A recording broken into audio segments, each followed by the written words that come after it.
So yun mga kasi meron tayo dito ng rider FI.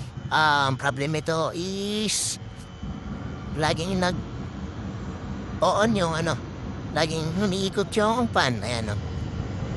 Dahil nakapatay yung susi.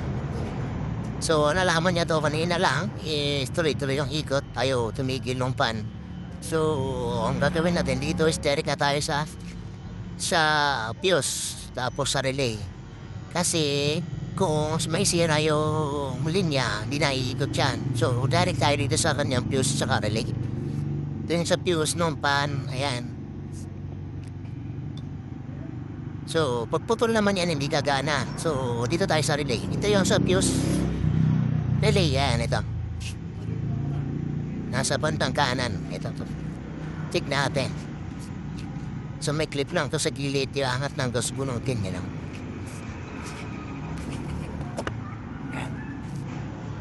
So check natin. So wala na, hindi na umikot yung pan.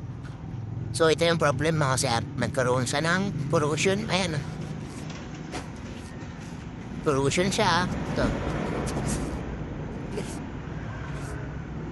So, ang gagawin natin dito, isprayan natin ang WD-40. Tapos isalpak natin ulit mamaya. Pagka mandar pa rin, sira na itong relay. So, possible ito lang, yung corrosion lang. Kakaroon na siya ng connection, lost connection. Kaya nagtadirect siya.